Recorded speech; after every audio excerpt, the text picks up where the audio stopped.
प्रसंग चल रहा है कि रात में स्वप्न में बाणासुर की पुत्री उषा जी ने देखा एक नवकिशोर श्यामघन कमल नयन पीतांबरधारी। बस तो चित्त लुट गया उषा जी का। अब वो जगी और हा प्रीतम ऐसा पुकार उठी। तो सब सहेलियां पास थी, उन्होंने कहा बिना प्रीतम के प्रीतम कैसे पुकार उठी। संकुचित हो गई उषा जी। उनकी चित्रलेखा नाम की एक मित्र सखी थी जो योगिनी थी, आकाश मार्ग से चल सकती थी और जितनी रचना ब्रह्मा जी की है सबका चित्र बना सकती थी। उन्होंने कहा कि प्रिय सखी तुम उदास मत होइए, मैं अनुमान से कह रही हूं कि तुम्हारे स्वप्न में कोई देव सुंदर पुरुष आया और तुम्हारे चित्त का अपहरण कर गया, तभी तुम जगते हुए एकदम कहा हा प्रीतम तुम कहां हो। तो उनका हा। तो कहा तुम क्षोभ मत करो, शोक मत करो, मैं अभी चित्र बनाती हूं, बस चित्र को तुम बता देना कि ये यही है, बस इतने में हम उसका अपहरण करके लाएंगे और आपके पास आपको मिला देंगे। गंधर्वों के, नागों के, पन्नगों के, विद्याधरों के, देव के सबके चित्र बनाते चली गई। जब यदुवंशियों में श्री वसुदेव जी का बनाया तो कहा हाँ इसी वंश में। जब श्री कृष्णचंद्र जी का बनाया कहा हाँ बिल्कुल ऐसे ही। जब प्रद्युम्न जी का बनाया तो कहा ठीक बिल्कुल ऐसे ही। और जे ही अनिरुद्ध जी का बनाया तो कहा यही है, यही हमारे चित्त को चुराने वाले। तब चित्र लेखा जी ने कहा ये तो बहुत कठिन जगह तुम्हारे नेत्र लड़े, ये तो भगवान श्री कृष्ण द्वारिकाधीश के पौत्र हैं, प्रद्युम्न पुत्र अनिरुद्ध, पर फिर भी मैं तुम्हारे काज के लिए चाहे प्राणों का बलिदान करना पड़े मैं अवश्य इनका अपहरण करूंगी। आकाश मार्ग से चित्रलेखा जी द्वारिकापुरी पहुंची। वहां सुदर्शन जी से प्रार्थना की कि आप जानते हैं कि भगवान का ही ऐसा कोई विधान होगा कि उषा जी के स्वप्न में भगवान के पौत्र का दर्शन हुआ, तो आप थोड़ा साइड हो जाइए, हम अपहरण करते हैं अनिरुद्ध जी का। अनिरुद्ध जी महल में पलंग में थे, पलंग सहित उठाया और आंगन से आकाश मार्ग से बाणासुर के महल में उषा जी के पास अनिरुद्ध जी को विराजमान करो। अब तो उषा जी के आनंद का ठिकाना नहीं, जो स्वप्न में देखा था उनको साक्षात देख रही। धीरे धीरे अनिरुद्ध जी से इतनी प्रीता बढ़ी कि अनिरुद्ध जी भी भूल गए द्वारिकापुरी।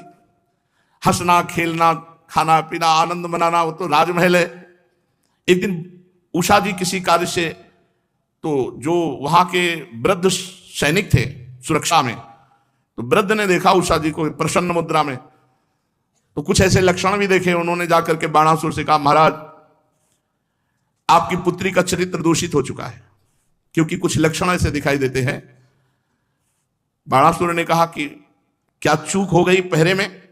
महाराज रात दिन ऐसा कड़ा पहरा है कि पक्षी भी प्रवेश नहीं कर सकता बिना आज्ञा के, फिर पुरुष की तो बात जाने दो। बाणासुर एक छोटी सी सेना लेकर महल में, वहां जेव ही दरवाजा खुलाया तो देखा भगवान के चतुर्व्यूह अवतार हैं, जैसे राम लक्ष्मण भरत शत्रुघ्न, ऐसे वासुदेव संकर्षण प्रद्युम्न अनिरुद्ध भगवत स्वरूप। अनिरुद्ध जी उषा जी के साथ चौसर खेल रहे थे और सब सखियां सहेलियां सेवा में। अनिरुद्ध जी ताड़ गए कि 1000 भुजा वाला ये बाणासुर ठीक नियत से नहीं है, तो एक दौड़कर परिग उठाया और जितने सैनिक थे सबको मार डाला। बाणासुर ने, मेघनाथ ने जिस मंत्र का प्रयोग करके नागपाश से राम जी और लक्ष्मण जी को बांधा था, उसी नागपाश से अनिरुद्ध जी को बांध दिया। अब अनिरुद्ध जी बंधन में युक्त हो गए। इतने में देवर्षि नारद जी पहुंचे। नारायण नारायण नारायण। द्वारिकाधीश जी महाराज की जय हो। प्रभु सूचना देते हैं कि बाणासुर ने अनिरुद्ध जी को बंदी बना लिया है। बोले हाँ यही तो हम जानना चाहते थे, अनिरुद्ध जी 4 महीने हो गए यहां से अपहरण कर ले गया कोई। बोले हाँ योगिनी चित्रलेखा जो बाणासुर का मंत्री कुंभांड है उसकी पुत्री है, और आप शीघ्र पहुंचे, अनिरुद्ध जी नागपाश में बंधे हुए हैं। अब तो भगवान बलराम जी, श्री कृष्ण, प्रद्युम्न और भी सात्विकी, कृतवर्मा, बड़े बड़े वीरों ने सेना सजाई और शोणितपुर बाणासुर की राजधानी आक्रमण कर दिया। जब बाणासुर ने देखा कि हमारी राजधानी पे आक्रमण कर दिया यदुवंशियों ने, तो तुरंत सूचना पहुंचाई। तो भगवान शंकर ने वचन दिया था बाणासुर को कि तुम्हारी राजधानी की रक्षा हम करेंगे। तो भगवान शंकर वृषभ राज नंदी पर सवार होकर के स्वामी कार्तिकेय अपने सैनिकों के साथ सामने आमने आ गए। इधर भगवान श्री कृष्ण बलराम, इधर महादेव जी और कार्तिकेय स्वामी, देव सेनापति स्वामी कार्तिकेय, महान बलशाली भगवान शंकर पुत्र। अब तो बड़ा विशाल घमासान युद्ध, रोंगटे खड़े कर देने वाला। भगवान शंकर जी से भगवान श्री कृष्णचंद्र जी और प्रद्युम्न जी से स्वामी कार्तिकेय का युद्ध होने लगा। बलराम जी कुंभांड कूपकर्ण से युद्ध करने लगे। बाणासुर के पुत्र के साथ सांब और बाणासुर के साथ सात्यकी भिड़ गए। बड़े बड़े देवता, ऋषि मुनि, सिद्ध, चारण, गंधर्व, अप्सराएं ये विमानों पर चढ़कर युद्ध देख रहे। भगवान श्री कृष्ण ने सारंग धनुष खींचा और भगवान शंकर जी की सेना पर प्रहार किया। शंकर जी की सेना भूत, प्रेत, प्रमथ, गुहक, डाकिनी, यातुधान, बेताल, विनायक, प्रेत, मातृगण, पिशाच, कुष्मांडा, ब्रह्म राक्षस, ये सारंग धनुष से छूटे हुए बाण से सब भगदड़ मच गई। भूत प्रेतों में, बेताल विनायकों में। पिनाक पाणी भगवान शंकर ने पिनाक पर प्रत्यंचा चढ़ाई। जैसे श्री कृष्ण का सारंग धनुष, ऐसे भगवान शंकर का पिनाक। भांति भांति के दिव्यास्त्र पिनाक पे जे भी चढ़ाते हैं तो भगवान श्री कृष्ण उसकी काट पहले ही सारंग से चढ़ा के छोड़ देते, वो शांत हो जाता है। ब्रह्मास्त्र का संधान किया भगवान शंकर ने तो ब्रह्मास्त्र से ही शांत कर दिया भगवान श्री कृष्ण ने। वायुवास्त्र का संधान किया भगवान शंकर ने तो पर्वतास्त्र से शांत कर दिया। आग्नेयास्त्र का संधान किया भगवान शंकर जी ने तो वर्षा जिससे होती पर्जन्यास्त्र से शांत कर दिया। पाशुपतास्त्र का प्रयोग किया जो अमोघ बाण भगवान शंकर का है, तो नारायणास्त्र का प्रयोग किया भगवान श्री कृष्ण जो उनका अमोघ है, दोनों बाण शांत हो गए। महादेव जी से कहा कि आज्ञा है, तो उनका जन्मणास्त्र चलाओ। तो जे भी भगवान श्री कृष्ण ने जन्मणास्त्र चलाया तो महादेव जी बार बार जमाई लेने लगे। जब जमाई लेने लगे तो भगवान शंकर को छोड़कर श्री कृष्ण आगे बढ़े और बाणासुर की सेना का संहार करने लगे। प्रद्युम्न जी ने बाणों की बौछार से स्वामी कार्तिकेय को घायल कर दिया। वो मयूर वाहन से युद्ध विरत हुए।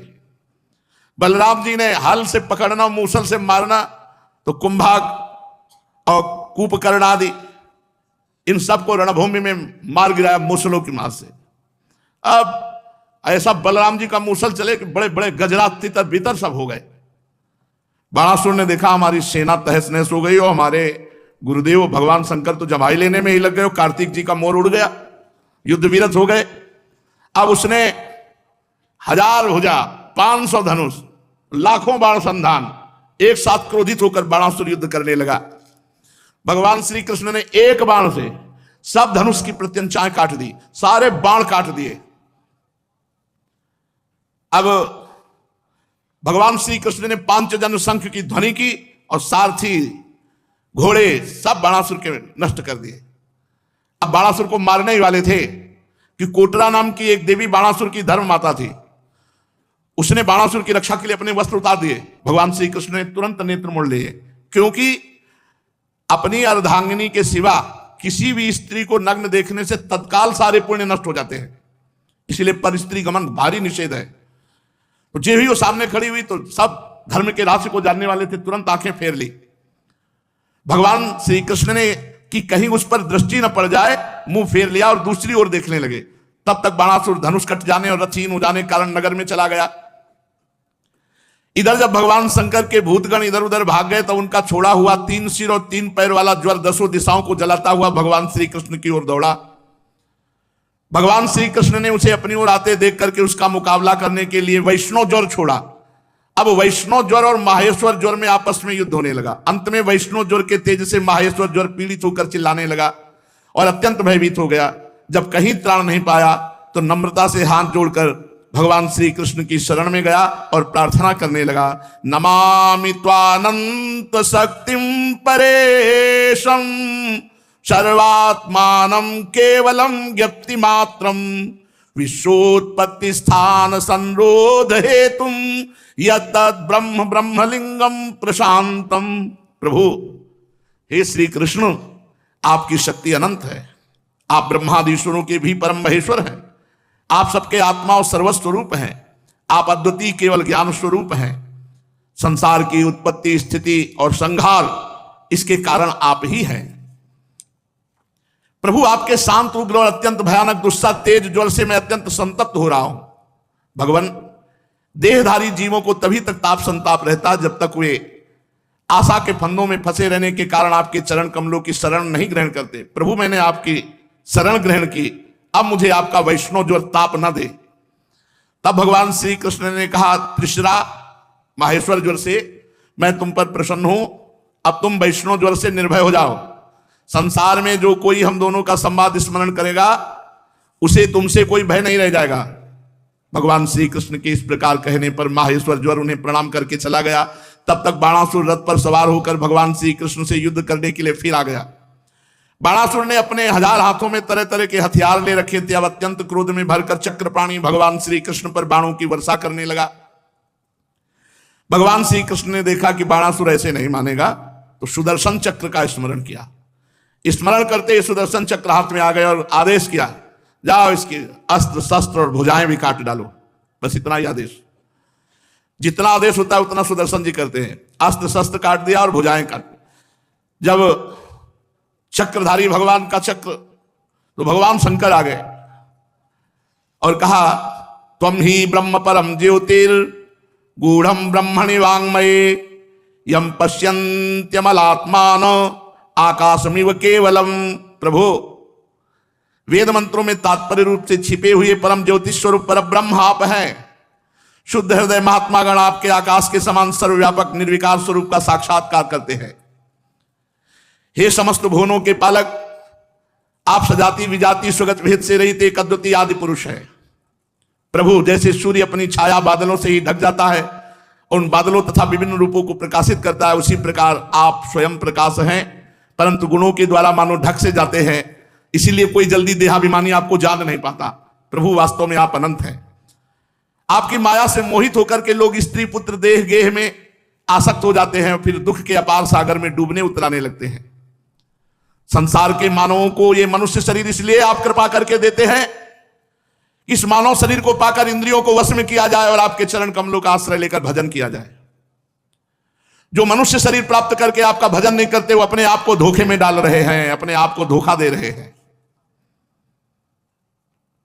भगवान शंकर ने कहा, हे देव देव, ये बाणासुर मेरा कृपा पात्र है, सेवक है, और मैंने इसे अभय दान दिया है। तो प्रभु, जिस प्रकार इसके परदादा प्रहलाद जी पर आपका कृपा प्रसाद, वैसे इस पर भी कृपा प्रसाद होना चाहिए। भगवान ने सुदर्शन जी को रोक दिया। तब तक 4 भुजाएं बची थी। 1000 भुजाओं में 4 भुजाएं बची थी, सब काट दिए थे सुदर्शन जी ने। भगवान श्री कृष्ण ने कहा, महादेव जी, प्रभु, मैंने वही किया जो आप चाहते थे। आप जैसा चाहते थे वैसे ही मैंने कर दिया है, अपनी तरफ से कुछ नहीं किया। आपका सेवक है, आप जितना चाहते। 4 भुजाएं हैं इसके, अब मैं इसे निर्भय कर देता हूं। मैं जानता हूं कि बाणासुर दैत्यराज बलि का पुत्र है, इसलिए इसका वध तो कर ही नहीं सकता, क्योंकि मैंने प्रहलाद जी को वर दिया था कि तुम्हारे वंश में पैदा होने वाले किसी दैत्य का आज के बाद कभी वध नहीं करूंगा। इसका घमंड चूर करने के लिए मैंने इसकी भुजाएं काट दी। इसकी बहुत बड़ी सेना पृथ्वी के लिए भार हो रही थी, इसलिए मैंने उसका संहार कर दिया। अब इसकी 4 भुजाएं बच रही है, अजर अमर बनी रहेंगी। ये बाणासुर आपके पार्षदों में मुख्य होगा। अब इसको किसी से किसी प्रकार भय नहीं होगा। जब बाणासुर ने यह सुना कि मैं निर्भय कर दिया गया हूं, तब आया और भगवान श्री कृष्ण के चरणों में माथा टेका और कहा, प्रभु, अब आप चिंता न करें। और महल में जाकर अनिरुद्ध जी को नागपाश से मुक्त किया, अपनी पुत्री उषा को लाया और भगवान के हाथ में, ये प्रभु, आपका ये पौत्र और ये मेरी पुत्री, आप स्वीकार करें। महादेव जी ने भी सम्मति की। वस्त्रालंकार से विभूषित उषा और अनिरुद्ध जी एक अक्षोणी सेना के साथ द्वारिका के लिए प्रस्थान किया। द्वारिका सजाई गई। अनिरुद्ध जी और उषा जी का ब्याह हुआ। जो अनिरुद्ध जी उषा जी के मिलन को, भगवान शंकर और श्री कृष्ण चंद्र जी के युद्ध को, इस गाथा को प्रातः काल सुनेगा, तो वो किसी भी मार्ग में पराजित नहीं होगा, वो विजय को प्राप्त होगा और उसके पाप नष्ट हो जाएंगे।